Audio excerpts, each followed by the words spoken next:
మరోవైపు కేంద్రంతో సీజేపీ చర్చలు కొనసాగుతూనే ఉన్నాయి. కాన్స్టిట్యూషన్ క్లబ్కు సీజేపీ ప్రతినిధులంతా చేరుకున్నారు. డిమాండ్లను ఆమోదించినట్లు రాతపూర్వకమైన హామీ ఇవ్వాలని సీజేపీ నేతలు ప్రధానంగా డిమాండ్ చేస్తున్నారు. సీజేపీ కేంద్రం ముందు 3 ప్రధానమైన డిమాండ్లు పెట్టింది. 1, ధర్మేంద్ర ప్రధాన్ రాజీనామా చేయాలి. 2, నిరసనకారులపై కేసులను ఎత్తివేయాలి. 3, ఇప్పటి వరకు ఆత్మహత్య చేసుకున్న నీట్ విద్యార్థుల కుటుంబాలకు పరిహారం ఇవ్వాలని ప్రధానంగా సీజేపీ డిమాండ్ చేస్తోంది.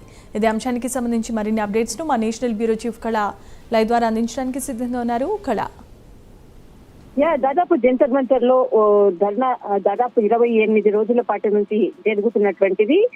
ధర్నాకు ఎట్టకేలకు ఇటు కేంద్ర ప్రభుత్వంకి ప్రధానమైనటువంటి డిమాండ్ వినిపించినటువంటి ఇక్కడ సీజేపీ కేంద్ర మంత్రి రాజీనామా కావాలి అన్నటువంటిది ఏకదాటిగా నిరసనలో మారుమోగినటువంటి జంతర్ మంతర్ ఒక్కసారిగా కూడా ఇప్పుడు కోలాహలంతో నిండి ఉందని చెప్పవచ్చు. ప్రస్తుతం నేను జంతర్ మంతర్ దగ్గరే ఉన్నాను. అందరూ కూడా అటు యువకులు చాలా మంది ఇక్కడ అంటే కొన్ని రోజుల నుంచి కూడా ఇక్కడే ఉండి ప్లేస్ లో ఉండి నిరసనలు తెలుపుతున్నటువంటి అందరూ కూడా ఒక సెలబ్రేషన్ చేసుకుంటున్నటువంటి వాతావరణం ఉంది ప్రస్తుతము. కానీ ఖాళీ చెయ్యము ఇప్పుడే అన్నటువంటిది మాత్రం ఇక్కడ చెప్తున్నటువంటిది ప్రస్తుతము. ప్రైమ్ లైన్ ఎక్స్క్లూజివ్ గా గ్రౌండ్ రిపోర్ట్ లో ఇక్కడ ఉండేటటువంటి నిరసనకారులు ఇక్కడ విద్యార్థులతోటి మాట్లాడినటువంటిది ఖచ్చితంగా ఏదైతే కేంద్ర మంత్రి రాజీనామా ఇచ్చారో అది రాష్ట్రపతి ఆమోదం పొందాలి. ఆమోదం పొందిన తర్వాతనే ఏదైతే మా ప్రధాన డిమాండ్ల కొరకు ఇప్పుడు అక్కడ చర్చలు జరుగుతున్నాయి ఆ డిమాండ్ లో ఇక్కడ విద్యార్థులు చనిపోయినటువంటి వాళ్లకు వారికి సంబంధించినటువంటిది ఖచ్చితంగా ఆర్థికపరమైనటువంటి సహాయం చేయాలి. ₹1,00,00,000 డిమాండ్ ప్రతి విద్యార్థికి ఇవ్వాలి కుటుంబానికి అన్నటువంటిది ఆ కేసులు పెట్టినటువంటిది. దాదాపు ఇప్పటి వరకు కూడా 70 మందికి పైగా కూడా కేసులు, మరి కొంతమంది పై కూడా కేసులు పెట్టినటువంటిది. వాటినన్నిటినీ కూడా రద్దు చేసుకోవాలి, దానిని లిఖిత పూర్వకంగా రాసి ఇవ్వాలి అన్నటువంటిది ప్రధానమైనటువంటి డిమాండ్. దీని కొరకు 2 అంశాలు నిన్న జరిగినటువంటి సమావేశంలో కీలకంగా మొదటి అంటే కేంద్ర మంత్రి రాజీనామా చేయడం అన్నది పక్కకి పెట్టి మిగతా 2 అంశాలకు ఖచ్చితంగా మేము చేస్తాము అన్నటువంటిది ఏదైతే అటు కేంద్ర మంత్రి కూడా మాట్లాడినటువంటి సందర్భంలో ఒకానొక సందర్భంలో ఈ విషయాన్ని సీజేపీ ప్రకటించినటువంటిది. అయినా దానికి సంబంధించినటువంటి అంశాన్ని ఇప్పుడు లిఖిత పూర్వకంగా ఇవ్వాలి అన్నటువంటిది ఇక్కడ ప్రధానమైనటువంటి డిమాండ్. కానీ ఇక్కడ కేంద్ర మంత్రి రాజీనామా చేసిన తర్వాత ఈ 2 ఏదైతే అంటే 2వ అంశము, 1 కోటి రూపాయల ఆర్థిక సహాయం చేయడము, 3 ఎవరైతే నిరసనకారులు పార్లమెంట్ మార్చ్ చెలో సంసద్ పై చేసినటువంటి మార్చికి కేసులకు సంబంధించిన అంశాన్ని ఇక్కడ వెనక్కి తీసుకునేటటువంటి అవకాశం ఉందా అన్నది మాత్రం ఇప్పుడు ఖచ్చితంగా తేలాల్సింది. ఎందుకనంటే రాజీనామా చేయకుండానే వీటిని అంటే ఒప్పుకునేటటువంటి ప్రయత్నం చేసే విధంగా కూడా ఇటు ప్రభుత్వం ఆలోచించినటువంటిది. కానీ ఎట్టకేలకు ప్రభుత్వం ఖచ్చితంగా ఇక్కడ చర్చలకు రాము, మేము రాజీనామా చేశాకనే వస్తాము అన్నటువంటిది ఉదయం నుంచి కూడా ట్విట్టర్ ద్వారా వెల్లడి చేసిన తర్వాత ఎట్టకేలకు కేంద్ర మంత్రి ఇక్కడ రాజీనామా చేయడము.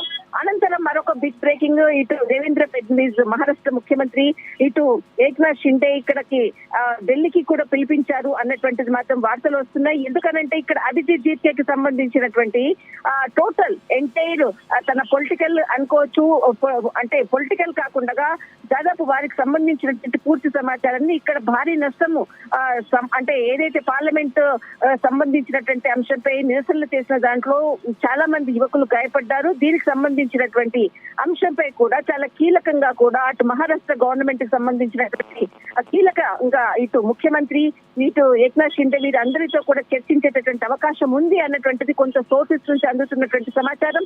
దాదాపు ఒకవైపు కీలక చర్చల్లో ఇటు కేంద్ర మంత్రి జేపీ నడ్డా తర్వాత ఇటు జితేంద్ర సింగ్ ఒకవైపు చర్చలు సాగిస్తున్నారు. మరొక వైపు ఇటు ప్రధానమంత్రి సంబంధించినటువంటిది, కేంద్ర హోంశాఖ మంత్రి అమిత్ షాకి సంబంధించినటువంటిది దాదాపు ఉదయమే దీనికి సంబంధించినటువంటి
రైట్, ఇక నీట్ పేపర్ లీకేజ్ కి సంబంధించి కాక్రోచ్ జనతా పార్టీ దేశవ్యాప్తంగా నిరసన